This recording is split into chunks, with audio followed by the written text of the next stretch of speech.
भले ही यमुना की लहरें शांत हो रही हों, लेकिन सियासत पूरे उफान पर है। प्रदेश में आई बाढ़ को लेकर एक के बाद एक राजनीतिक बयानबाजी जारी है। वहीं हाल ही में दिल्ली के सीएम द्वारा दिल्ली के हालातों पर हरियाणा को जिम्मेदार बताए जाने पर एक बार फिर शिक्षा मंत्री ने आम आदमी पार्टी को आड़े हाथों लेते हुए कहा कि कुछ लोग केवल फोटो खिंचवाने के लिए और अनाप शनाप बोलकर किस प्रकार की राजनीति कर रहे हैं।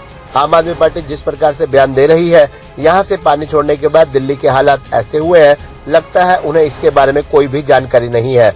जैसा सुना वैसा बोल दिया। बैराज पानी डिवाइड करने की जगह है। यहाँ से पानी सिंचाई के लिए बांटा जाता है और सामान्य परिस्थितियाँ जब नहीं होती तब गेट खोले जाते हैं। यमुना नदी किसी आम आदमी पार्टी ने या किसी राजनीतिक दल ने नहीं बनाई, ये कुदरत की बनाई हुई है। स्वाभाविक सी बात है कि पानी जब आएगा तो आगे डाइवर्ट ही होगा। आज दिल्ली के जो हालात है उसके लिए दिल्ली सरकार जिम्मेदार है। पिछले 20 साल के हथनीकुंड बैराज के रिकॉर्ड को देखें तो 3 लाख क्यूसिक से ज्यादा पानी कई बार आ चुका है, लेकिन इस बार ही दिल्ली में इतनी गड़बड़ हुई है। दिल्ली सरकार सिर्फ और सिर्फ अपनी गलती का ठीकरा हरियाणा पर फोड़ रही है। वहीं उन्होंने प्रदेश में आई बाढ़ को लेकर नुकसान पर कैबिनेट मंत्री कंवरपाल गुर्जर ने कहा कि पानी जल्द ही उतर जाएगा और सामान्य स्थिति हो जाएगी और पूरे नुकसान का आंकलन हो जाएगा। जैसे ही नुकसान का आंकलन होगा उस नुकसान की भरपाई की जाएगी। कांग्रेस के राष्ट्रीय महासचिव कुमारी शैलजा के आपदा के लिए केंद्र से मिली राशि को कम बताने पर उन्होंने कहा कि केंद्र ने अभी फिलहाल की स्थिति को देखते हुए ये राशि हरियाणा को दी है। जब नुकसान का सही आंकलन हो जाएगा तो केंद्र से और राशि की डिमांड भी की जा सकती है। यमुना से सटे टापू कमालपुर में लगातार हो रहे भूमि कटाव को लेकर युद्ध स्तर पर वहां पर काम किया जा रहा है। सेना को भी वहां पर बुलाया गया है। फिलहाल पानी कम हो रहा है और जल्द स्थिति नियंत्रण में आ जाएगी। वहीं उन्होंने बताया कि हथनीकुंड बैराज पर बांध बांधने को लेकर भी एक विचार है, लेकिन विशेषज्ञों की राय और भौगोलिक परिस्थितियों को देखने के बाद ही इस पर कोई काम किया जाएगा। माननीय मुख्यमंत्री की एक सोच है कि हर साल बाढ़ में लाखों क्यूसिक पानी आता है। अगर इसे रोककर सिंचाई के लिए इस्तेमाल किया जाए तो इससे किसानों को भी लाभ होगा और किसान और संपन्न होंगे और प्रदेश के हर किसान के खेत तक पानी पहुंचेगा।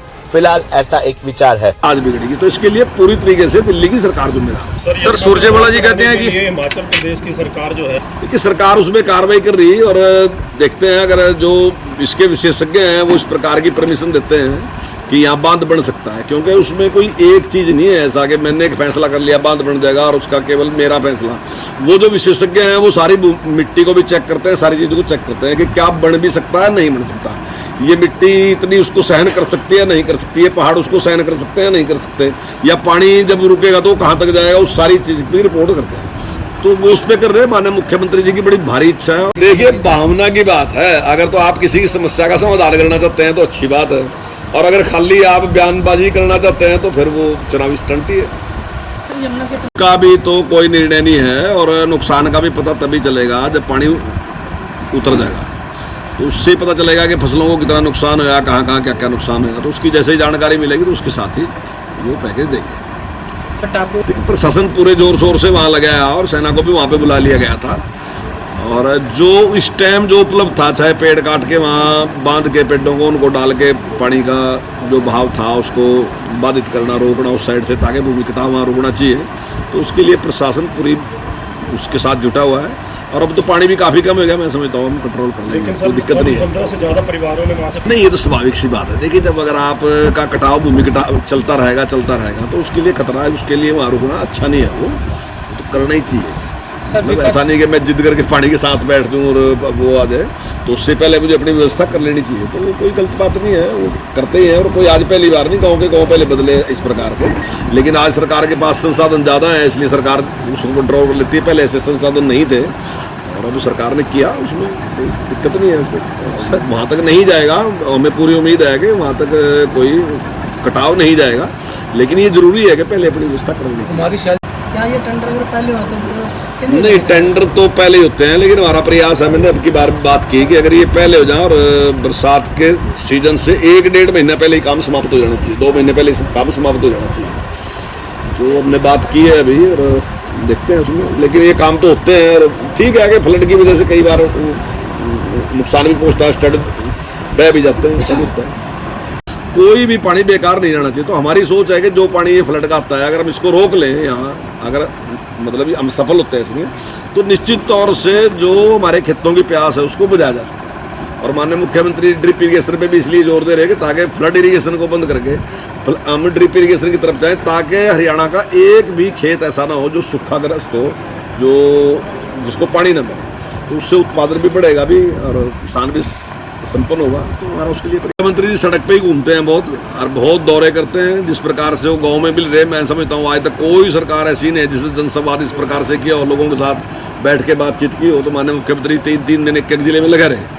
तो हवाई तो सुरजेवाला जी हैं। सुरजेवाला जी जब पिछली बार MLA थे तो मेरा ख्याल है पूरे 5 साल में 4 बार ही विधानसभा में आए। तो हवाई तो वह है जो उनसे आते नहीं, ना विधानसभा में आते हैं ना लोगों में आते हैं। माननीय मुख्यमंत्री तो लोगों के बीच में रहते हैं, लोगों की समस्या, क्योंकि एकदम अगर सारे हरियाणा को देखना तो उसके लिए हेलीकॉप्टर जरूरी है। तो ताकि तुरंत, क्योंकि फ्लड कोई ऐसा नहीं है कि 1 महीने का प्रोजेक्ट नहीं है, ये तो 1 दिन का प्रोजेक्ट है कि 1 दिन लोगों की समस्या को हम देख लें, और 1 दिन अगर समस्या देखनी तो उसके लिए हेलीकॉप्टर जरूरी है। तो मुख्यमंत्री जी ने वो काम किया। अगर कहीं जरूरत है तो मुख्यमंत्री जी गाड़ी से भी जाते हैं। सर ट्रैक्टर अगर कोई और जरूरत होगी जिस प्रकार की, तो सरकार उसकी डिमांड करेगी और उसके बाद सरकार उस पर विचार करेगी। लेकिन इतना तो सरकार ने पहले अपने आप विचार करके ही हमारी मदद कर दी। और जैसे ही ये पानी का जो है सत्र डाउन आएगा, तब उसके बाद हमें नुकसान की जानकारी मिलेगी, कितना नुकसान हमारा आएगा। सर विपक्षी नेता लगातार देखिए, अपना अपना हेतु है। कुछ लोग तो राजनीति करने के लिए और अनाप शनाप बयान देने के लिए ही सारा का सारा वो फोटो खिंचवा रहे, बोल रहे। जैसे अभी आम आदमी पार्टी ने जिस प्रकार से बयान दे दिए आगे के यहाँ से गलत पानी छोड़ दिया। अब ना तो उनको ये पता कि यहाँ पानी रुकता है, छूटता है, क्या है क्या नहीं। अब जैसा उन्होंने कहीं से सुन लिया वैसे ही उन्हें बोल दिया। अब ये बैराज है, बैराज कोई ऐसा नहीं है कि वहाँ पानी कोई हमने इकट्ठा कर रखा था वहाँ छोड़ दिया। ये तो बैराज है, पानी को डिवाइड करने की जगह है। तो आम सामान्य परिस्थितियों में जो सिंचाई के लिए पानी उत्तर प्रदेश का है वो उत्तर प्रदेश को मिलता है, जो हरियाणा का है हरियाणा को मिलता है, जो दिल्ली का है वो दिल्ली को मिलता है। जब परिस्थितियां सामान्य नहीं होती और फ्लड आता है तो उसके गेट खोलते हैं। 70,000 क्यूसिक से जब पानी ज़्यादा आता है तो उसके गेट खोल देते हैं। हालांकि अब की बार गेट जो खोल रहे वो 1 लाख क्यूसिक से ज़्यादा पे खोल रहे, तो वो उस पानी नीचे जाता है। और जो नहरें खुद जाती है ना, वो सिंचाई के लिए खुद देता है। जो दरिया है वो जो प्राकृतिक रूप से पानी आता है वो जमुना किसी ने खुद दी नहीं है, ना ये आम आदमी पार्टी ने खुद दी थी, ना या किससे पहले खुद दी, ना किसी राजा ने खुद दी।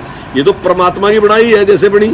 तो स्वाभाविक है कि जब ज़्यादा फ्लड आएगा तो उसमें ही छूटेगा वो, और उसमें ही वो छूटा गया। और लेकिन मैं एक बात दावे के साथ कह रहा कि अगर पिछले 20 साल का आप रिकॉर्ड यहाँ से लेके देख लो तो 3 लाख क्यूसिक से पानी तो कितनी बार ऐसा है जो 3 लाख क्यूसिक से ज़्यादा पानी आया।